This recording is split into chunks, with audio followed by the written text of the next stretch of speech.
तर पुण्यात दोन दादांमधील वाद आणखी वाढण्याची शक्यता आहे। निधी न मिळाल्यास कोर्टात जाण्याची तयारी ठेवा असं चंद्रकांत पाटील यांनी बैठकीत सूचना दिल्याचं लोकशाही मराठीला सूत्रांनी सांगितले।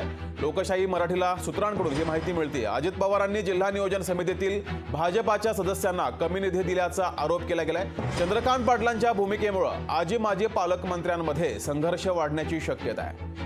अजित पवार यांनी निधी न दिल्यास कोर्टात जाण्याची तयारी ठेवा अशा सूचना बैठकीत दिल्याची माहिती समोर येते। चंद्रकांत पाटील आणि अजित पवार यांच्यातील वाद वाढण्याची शक्यता आहे।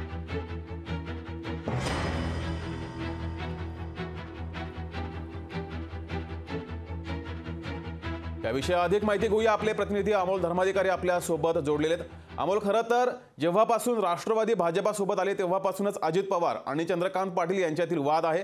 आता निधीच्या वाटपासंदर्भातील बातमी समोर येते, यावरून या दोघांमध्ये वाद होण्याची शक्यता आहे।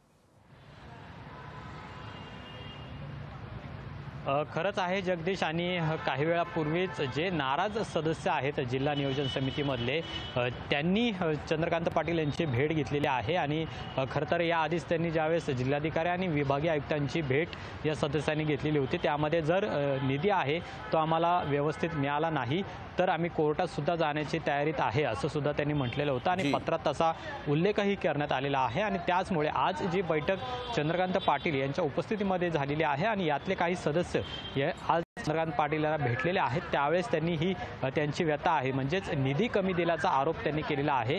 ही सगळी व्यथा त्यांनी चंद्रकांत पाटील यांच्यासमोर मांडलेली आहे।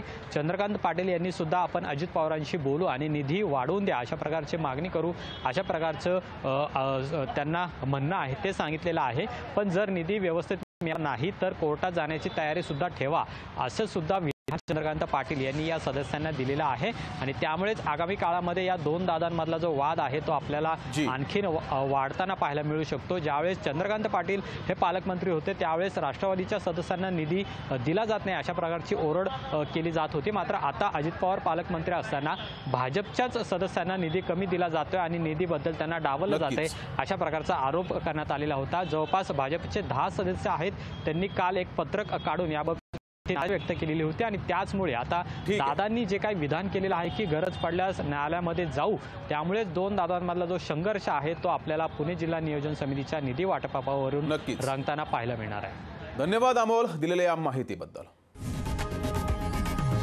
लोकशाही मराठी ऐका, पहा, जागरूक रहा।